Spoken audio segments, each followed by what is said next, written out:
e ela se alegrou por ele estar tão preocupado. Mas eles estavam bem. Havia carros vermelhos grandes estacionados perto dos armazéns. Ela disse que havia escassez de comida, mas eles estavam se aguentando, e eles podiam obter água do centro 119. Havia copos dourados no armário. O cara perguntou se ela ia se estabelecer aqui.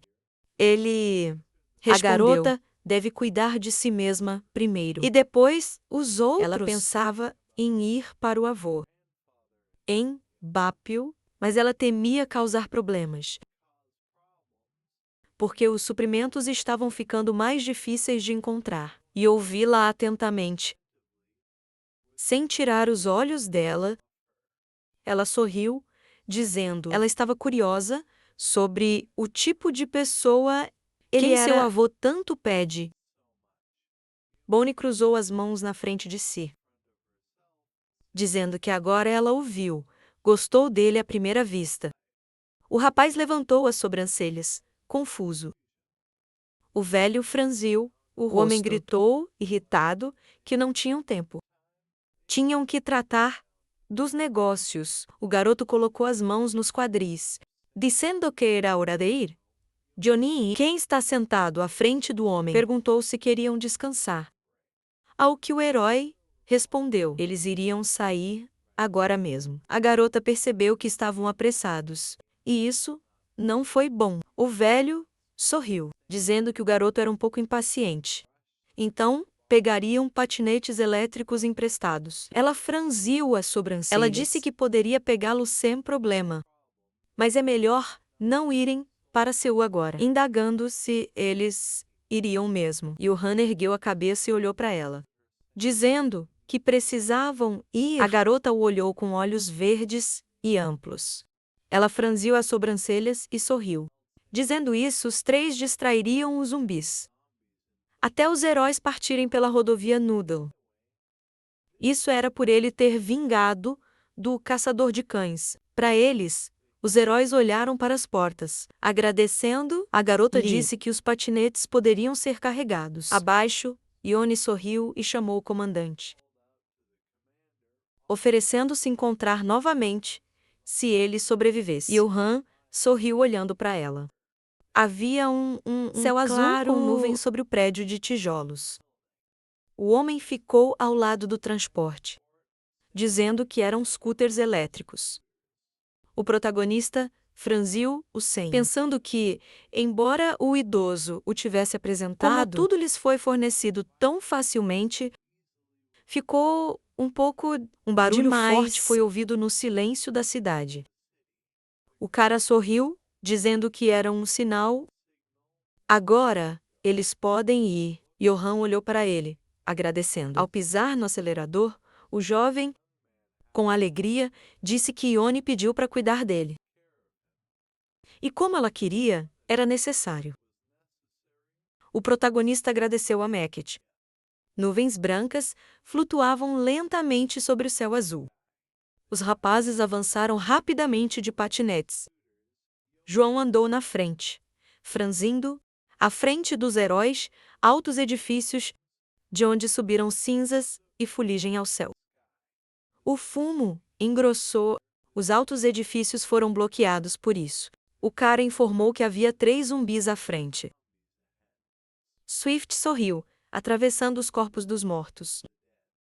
O zumbi abriu a boca amplamente e rugiu. Corporal abriu os olhos, informando ao capitão sobre um grupo de zumbis. No beco à direita, uma multidão de mortos. Pessoas mortas se aproximaram dos heróis. João franziu o rosto e aproximou o rádio, mandando-os mudar para a faixa à esquerda e corram o mais silenciosamente possível. O cara segurou firme nas barras de direção do scooter elétrico. O motorista direcionou o scooter para o lado. Os heróis apressaram-se a sair, o local repleto de zumbis. O cara gritou ao ver mais zumbis à frente. Uma multidão de mortos se movia lentamente em sua direção.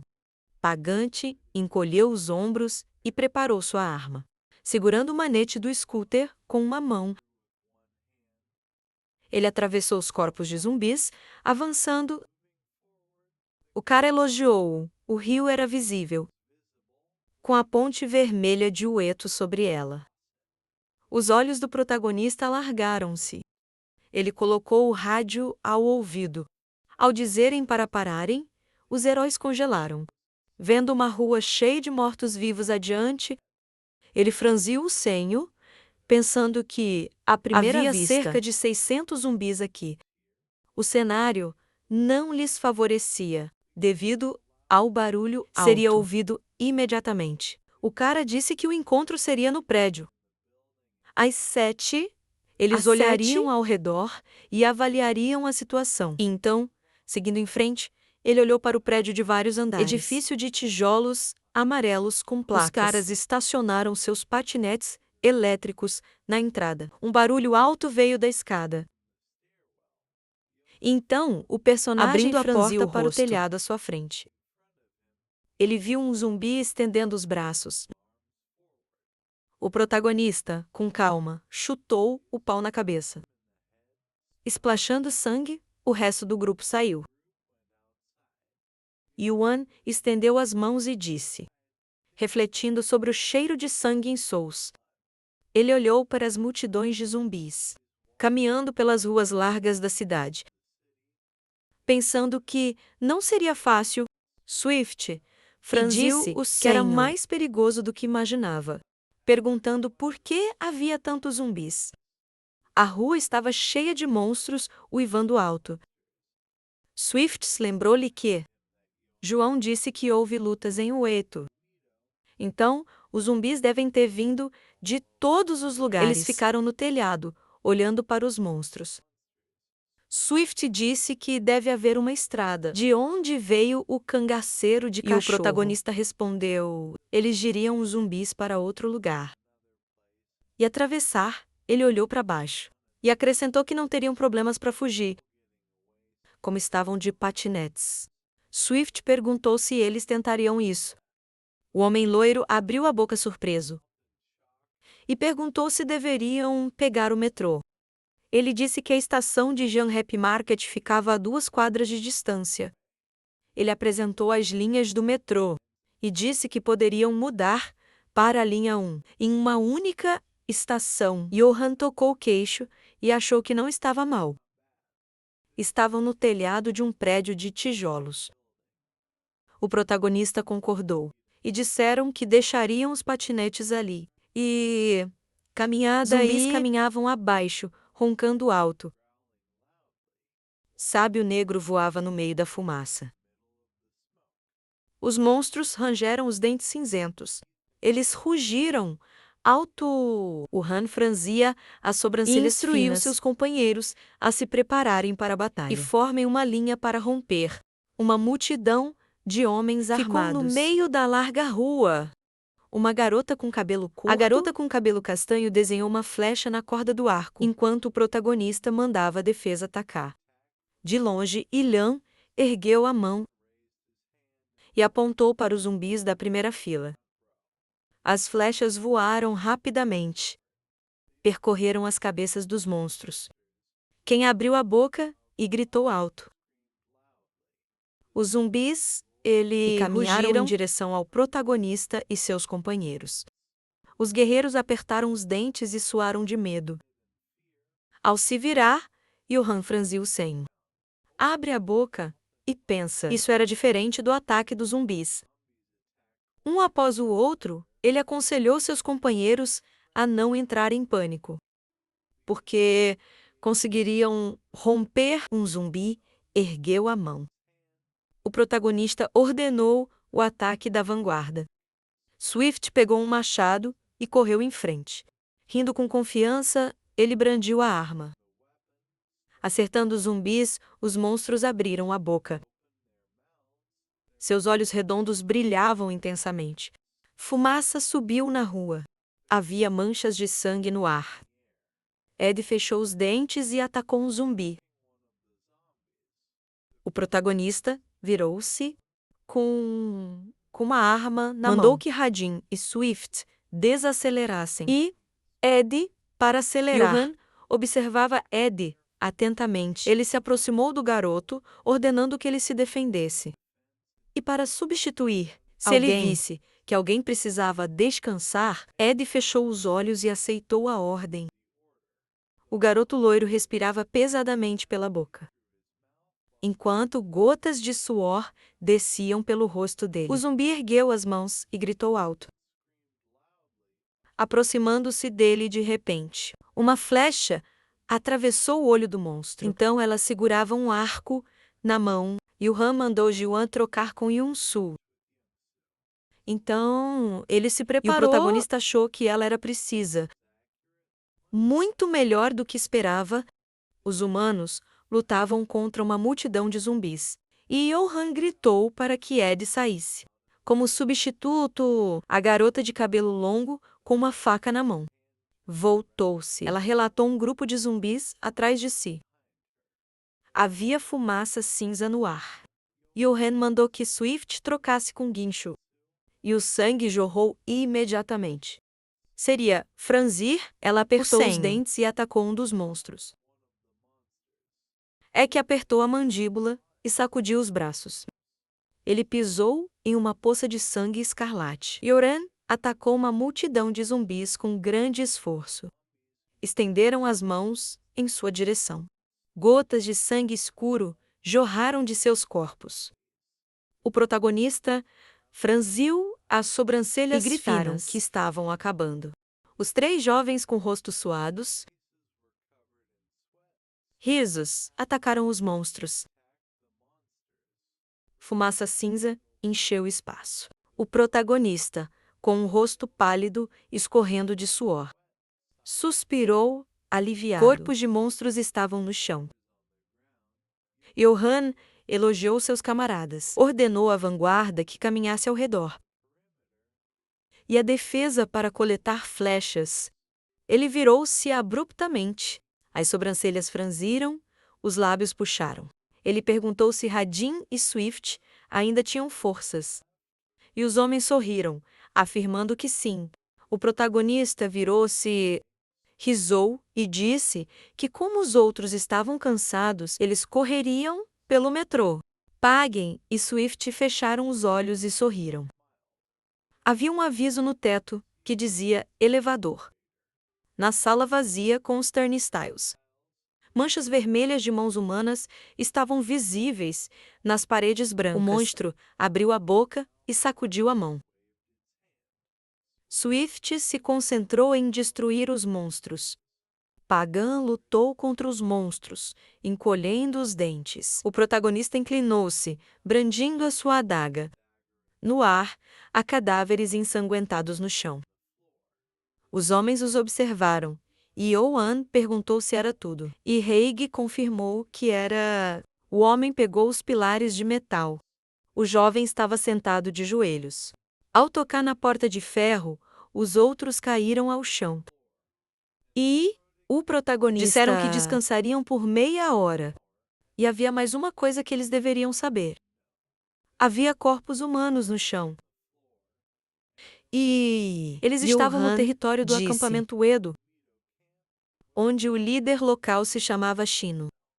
O protagonista franziu as sobrancelhas e disse que Shino era seu camarada, olhando para seus subordinados. Shino tinha uma personalidade bastante agressiva e pediu que todos evitassem confrontos, se possível, com os locais, porque o objetivo era os dados. O jovem loiro olhou para o protagonista com expressão preocupada e perguntou o que aconteceria se os encontrassem. Gilham colocou as mãos na cintura. E ele respondeu que precisavam chegar a um acordo. E que, a partir de agora, estava proibido matar ou atacar quem encontrasse. Havia marcas vermelhas nos turnstiles e o protagonista disse que seus subordinados deveriam evitá-los. Se pudessem de outra forma, podiam chegar a um acordo e... se houvesse uma briga, podiam capturá-los vivos. Hagan ergueu uma sobrancelha, perguntando se deveriam ser levados vivos, se eles atacarem primeiro, dado que os atacantes podem não ser do acampamento Eino. Io baixou a cabeça e refletiu.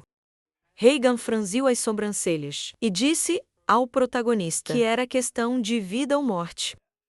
Os dois jovens se olharam com medo. O protagonista observou Regan atentamente. Ele se perguntou se deveria encontrar Shino sozinho.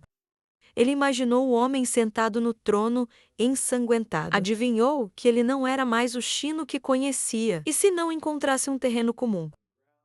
Seria como entrar na caverna de um tigre. Algumas janelas do prédio alto estavam quebradas. E Yoran pensou, se a sede conjunta em Onsen fosse abandonada, não havia motivo para entrar em contato com o acampamento Ueto. O protagonista suspirou, franzindo as sobrancelhas finas, e concluiu que não havia lugar para recuar. Porque ele já gastara muito tempo. O prédio branco tinha uma entrada com grandes letras vermelhas. João pensou desconhecia-se se os materiais estavam em Siash, ou Wei Song, e Jingu e Garyong estavam distantes. O protagonista imaginou um enorme prédio no meio de árvores verdes. E chegou à conclusão que, independente da direção escolhida, seria inferior ao curso atual. Gillian colocou as mãos nos bolsos das calças cinzas e refletiu sobre o que decidiu ao voltar, que nada impediria sua sobrevivência. Ele precisava pular sobre isso e seguir em frente. O protagonista olhou para baixo e pensou: se fosse o caçador de cães ou Shino, ele os derrubaria. Em qualquer caso, ele nem sequer tinha força para resistir. O caçador de cães, Yoran, pensou que precisava superar o sentimento de não querer. Ele colocou as mãos na cintura e disse se uma confrontação com sobreviventes fosse inevitável, então não havia como deixar ninguém vivo. As pessoas observaram Yoan atentamente. Ele abaixou a cabeça e franziu o senho seriamente. Hagin sorriu e disse que entendeu. O protagonista, com um olhar furioso, pensou em destruir todas as evidências. E que os mortos não falam. Havia manchas de sangue vermelho na parede e nas portas. João disse que iriam embora. Depois de descansarem, uma multidão descia as escadas escuras, iluminando o espaço com uma lanterna. Uma garota com óculos retangulares chamou protagonista. O zumbi com a cabeça ensanguentada abre a boca amplamente e grita alto. Ed e Yak apertaram os dentes e suaram, tremendo com medo. O monstro estava pregado na parede com um objeto afiado. João olhou para o zumbi e perguntou se era de Goldman. Swift, que estava atrás dele, disse que não ouvira aquele nome há muito tempo. E tudo começou com isso. Swift sorriu e perguntou se a lenda começara. E Redin disse que não deveria ter se encontrado com ele. E Swift perguntou se ele não teria morrido. Se isso tivesse acontecido, o protagonista se aproximou do zumbi. Aproximou-se e disse que estava ferido. Ele tirou e perfurou uma lâmina do monstro, dizendo que não sabia por que isso aconteceu. Johan se afastou e desviou o olhar, perguntando se Swift sentia que estava sendo observado. Ele deu um passo à frente e chamou Swift. O protagonista abriu as portas de metal e perguntou a Swift se ele se lembrava do que disse. Ao se encontrarem pela primeira vez em Goldmoon, João pulou, dizendo que Swift veio à loja procurar algo. Um túnel longo e escuro era visível. Swift foi surpreso que o protagonista perguntasse sobre isso. Apenas agora, Joan disse que esqueceu. Não houve tempo para perguntar. Swift inclinou a cabeça, e um jovem loiro pulou atrás dele. Johan perguntou sobre o segredo.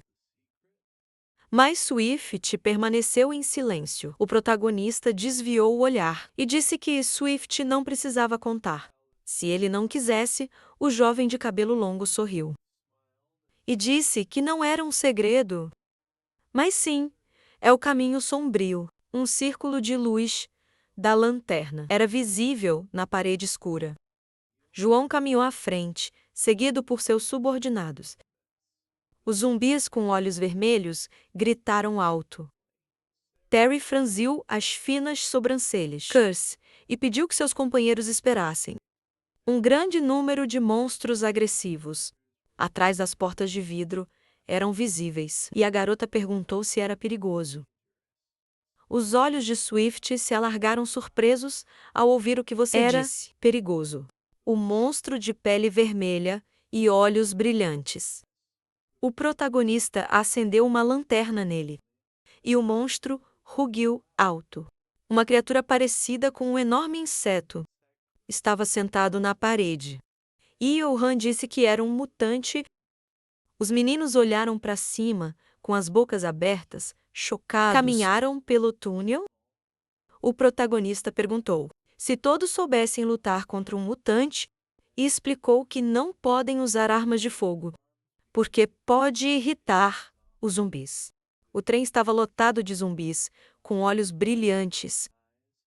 Enoen mandou o corporal. Então, ele e Sarri dispararam flechas, enquanto Swift e Redding se preparavam para o combate corpo a corpo, e os outros ficaram de guarda. Os monstros ergueram as mãos. Roando alto, o protagonista disse que se os zumbis no trem quebraram o vidro, então seus subordinados devem lidar com eles. Ele pegou a adaga pela lâmina e disse: eles terminariam tudo em 20 segundos. A adaga voou em direção ao mutante. Aquele sentado na parede. A arma atravessou a cabeça do monstro, o qual gritou alto de dor.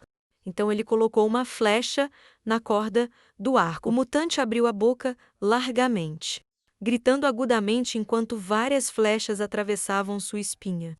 O monstro desviou-se para o lado. Evitando os ataques, o protagonista abriu as pernas, inclinou-se e franziu o senho. Então ele pulou para cima enquanto o mutante tentava atacar. Radin apertou o punho e encolheu os dentes. Ele socou o mutante no rosto. E a adaga voou de sua testa. O monstro caiu e rolou no chão, elevando poeira ao ar. Os sobreviventes correram pelo túnel escuro. Johan encolheu os ombros e franziu o senho. Swift sacudiu os braços. O mutante gritou alto. Líquido verde jorrou de seus narizes. Os guerreiros recuaram, tentando evitar as salpicos. Os jovens abriram a boca, chocados. Eles podem erguer as sobrancelhas com isso. O protagonista, cujo rosto escureceu, voltou-se e falou com eles. Como se fossem crianças, ergueram as sobrancelhas. Sudoroso de medo, responderam imediatamente. Johan perto dos fragmentos do corpo do mutante. No chão, perguntou quem monitoraria a situação. O jovem ao seu lado pediu desculpas. Estruturas metálicas apareciam no teto. Havia pedaços do corpo do mutante no chão. E o protagonista disse que teriam recebido uma recompensa se estivessem no jogo. Mas como estava, a única recompensa deles foi a força. Swift colocou a mão na cintura e pegou o alça da mochila. Quando Johan disse isso, teriam quebrado o vidro se tivessem hesitado com o mutante presente. Os zumbis ficaram várias vezes mais agressivos. O monstro está dentro do trem. Empurraram-se contra o vidro.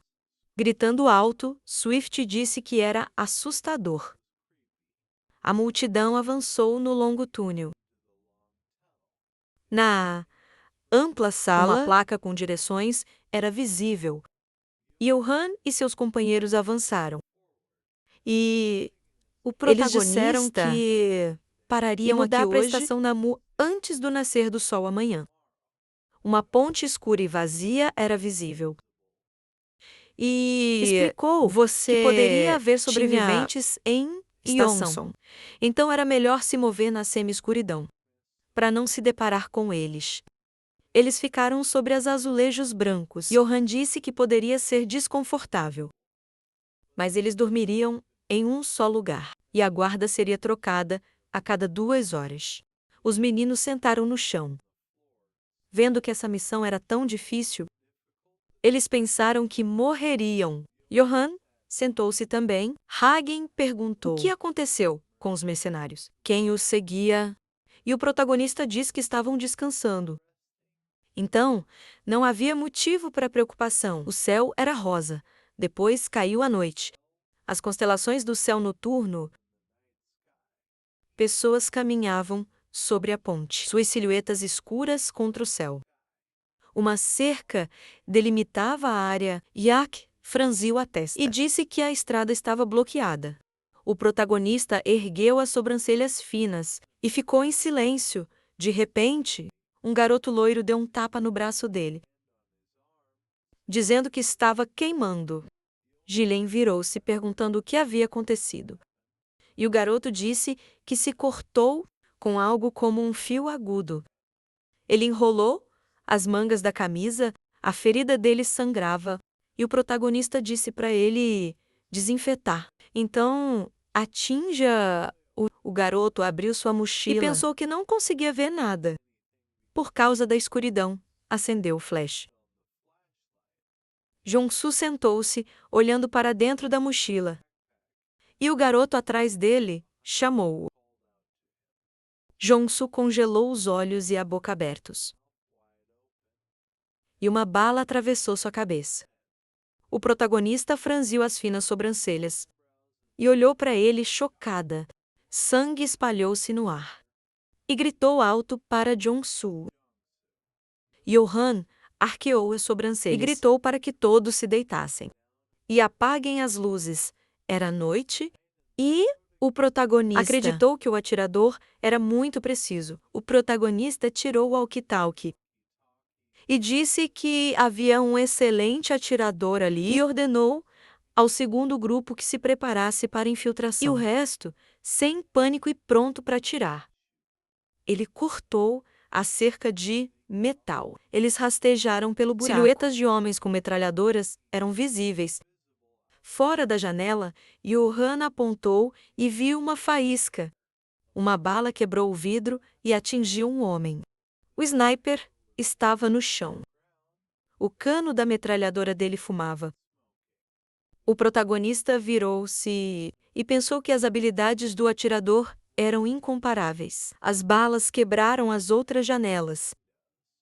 Gilbert aproximou o walkie-talkie da boca. Então ordenou ao segundo grupo que atacasse. O resto para fornecer fogo. O atirador disparou sua metralhadora. Balas atingiram e quebraram as janelas. As metralhadoras dispararam balas com relâmpagos. O protagonista ajoelhou-se, mandou o primeiro e quarto grupos entrarem. E o terceiro grupo para cobri-los, chamando a atenção para si. Flashes brilhantes de tiros podiam ser vistos. Na escuridão, Johann correu rápido. Dodendo muitas balas, havia muitas lojas vazias. Na ampla sala, com teto alto. O protagonista correu até Rajin, quem segurava uma arma na mão, e disse que o primeiro andar estava vazio. Johann franzou as sobrancelhas finas, mandou Rajin e Jin-soo irem para o segundo andar, e ele mesmo, junto com o coronel Lan, varia para o terceiro andar. Seus subordinados se aglomeraram atrás do protagonista. E ele mandou o resto para garantir que ninguém escapasse do primeiro andar. Anirro e Sorro bloquearam a área. Diante da entrada, a escada rolante quebrada estava manchada de sujeira. No corredor, não havia ninguém. Com azulejos brancos nas paredes, o homem de uniforme verde fechou os olhos. Abrindo a boca, largou a arma, enquanto uma bala atingia seu peito. Pagen virou a esquina. Com uma pistola na mão, havia balas deitado em uma poça de sangue no chão.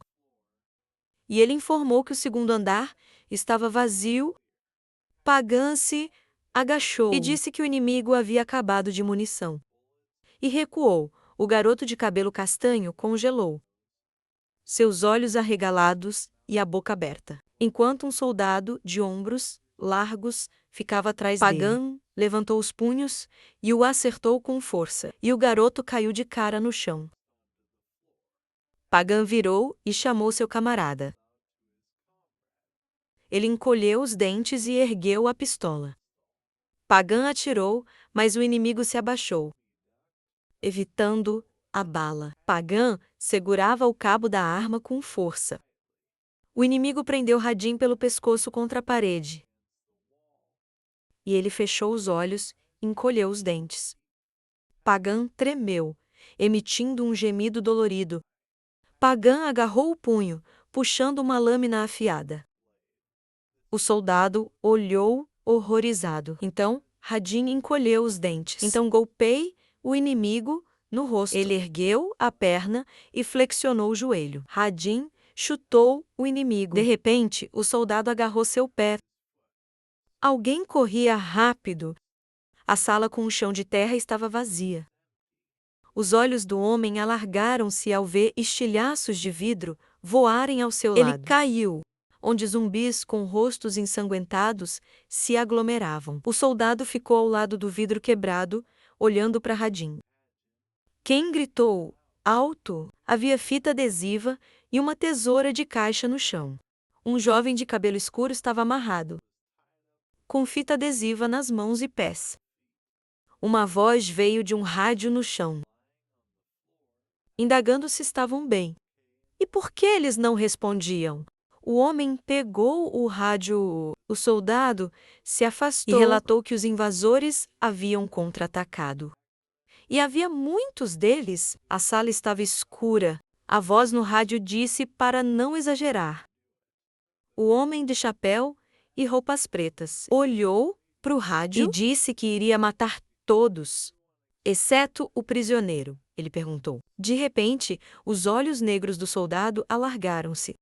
Ele ergueu as sobrancelhas surpreso e começou a transpirar. Seus olhos ficaram vermelhos. Ele desviou o olhar. E pensou ter visto claramente a si mesmo. Sendo mordido por zumbis, o soldado caiu de joelhos. E Radim ficou atrás dele, esfaqueando-o com a ponta afiada de seu braço de metal. O homem com o braço ensanguentado ergueu a mão e retirou-o do corpo do inimigo. O céu estava escuro sobre o alto prédio. Soldados com o mesmo uniforme seguravam metralhadoras, dizendo a Chino que estavam prontos. O pôr do sol era visível atrás do prédio da estação Yongxin. Os grupos de sobreviventes estavam examinando os corpos dos mercenários, que haviam sido mortos de repente. Pilo olhou para cima, notando algo. Radim ensanguentado e Jinho desceram a escada rolante.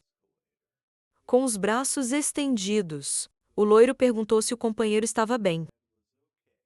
O homem fechou os olhos e os despediu. O protagonista o olhou. Notando as feridas dele, pediu ao amigo para não correr atrás de zumbis, porque poucos sabiam sobre imunidade. Rigorosamente franzindo as sobrancelhas, Radim concordou e perguntou o que havia acontecido. Para os inimigos, foi informado que 7 soldados morreram. E um foi capturado vivo. O preso, amarrado, estava sentado entre os cadáveres de seus camaradas.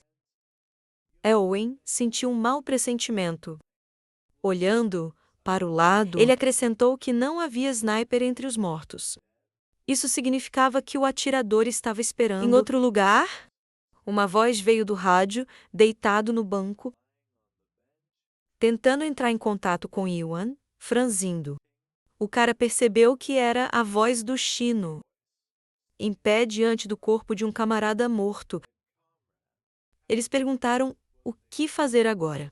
O líder respondeu que, primeiro, eles precisavam lidar com o corpo. Zheng Sou, com uma expressão serena no rosto. Jogar em uma sacola azul, a equipe precisava arrumar as coisas dele. Uma lembrança atravessou a mente do jovem, de seus camaradas ao lado de Ji quando foi chamado de capaz. Na sala com teto alto, havia cartazes de propaganda.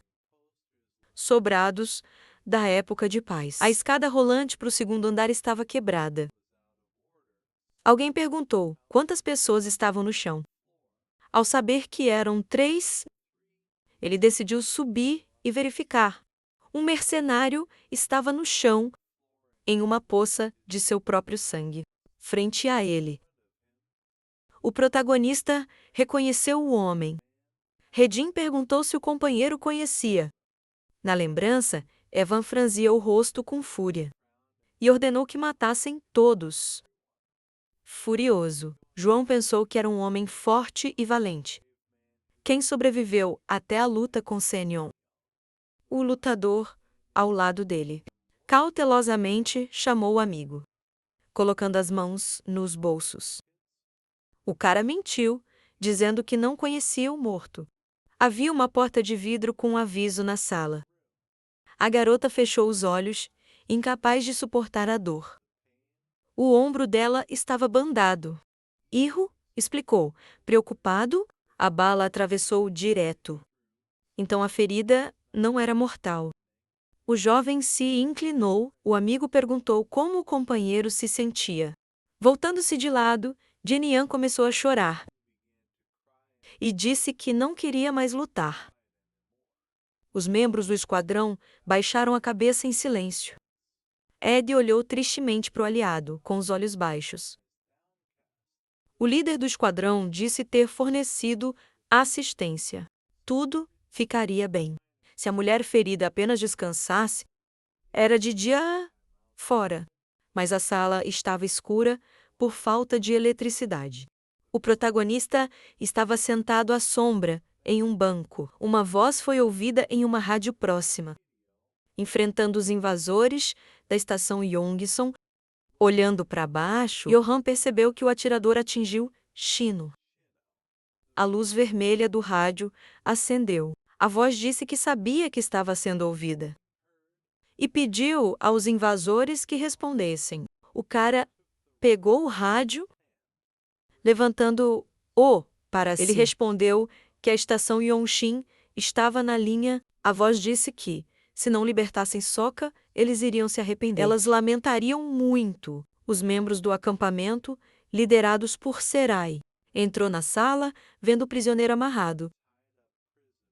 O jovem respondeu que o libertariam ao terminarem seus negócios e pediu aos inimigos que não se aproximassem. Não atacar. Se não quisessem que o camarada morresse em vão, os membros do acampamento cercaram o líder, ouvindo a conversa no rádio. O garoto disse que seus soldados ataque imediato. Se o acampamento não libertasse o prisioneiro, e não sairiam até matar todos. Enfurecido, o protagonista achou que essas palavras pareciam sinceras, mas seriam mortos mesmo se libertarem o refém. Ele perguntou por garantias de segurança. Se libertassem Sokka, a voz ficou em silêncio. Corpos de soldados mortos estão em fila no chão. A voz do rádio. E a mão do lutador perguntou qual era o objetivo deles. Aproximando o rádio, Johan, eles sairiam assim que encontrasse algo. Havia holofotes pendurados no teto, que não funcionavam. O garoto perguntou se havia confirmação ou garantir a liberdade de Sokka. O cara respondeu que só poderia prometer isso. Então ele continuou. E o alto estavam observando atentamente a conversa de seu comandante. A voz veio do rádio em sua mão novamente, convidando-o a se encontrar e conversar. O jovem olhou para o lado, questionando, e perguntou ao inimigo o que queria dizer. A voz sugeriu um encontro apenas entre os dois. Pele, Belinda e Yu abriram a boca, chocados. O líder perguntou por que ele precisava correr esse risco. O rádio, em sua mão, os uniu. A voz explicou. Ninguém queria perder seus camaradas. Franzindo, o protagonista pensou que, nesse caso, o inimigo não teria mandado atacar. Ciri, junto com os outros camaradas, aproximou-se do comandante. Ele pressionou o botão do rádio, levantando-o ao ouvido. Yoran sugeriu se encontrar em 20 minutos em um café. no cruzamento para a estação Orion. Os membros da equipe abriram a boca com medo. Você pediu que ele não o fizesse. Swift supôs que era uma armadilha comum. Olhando para eles, o cara explicou. Ele escolheu especialmente um lugar na intersecção. A voz do rádio concordou com a proposta. Cruzando os braços sobre o peito, a morena perguntou o que se poderia falar. Com pessoas que acabaram de tentar matá-los. O ferido concordou com um companheiro. E franzindo o senho, sugere que o líder abandone essa ideia. Ao saber que o comandante não iria sozinho, a equipe abriu a boca, chocada. Olhando para trás, o jovem ordenou que se preparassem. E decidiu pedir ajuda ao bando de mercenários. Mandando Swift explicar tudo para o velho. O moreno cumprimentou e pensou que faria o mesmo. A sala estava vazia. Primeiro, tinham que enviar mercenários para a estação de Noryong. A equipe deveria avançar sob sua cobertura. Assim que o líder deu o sinal. Alguém perguntou sobre o sinal que ele mencionava. O comandante pressionou o botão do rádio. E explicou duas pressões significariam falha nas negociações. Uma pressão significaria sucesso. O rádio fez um som característico.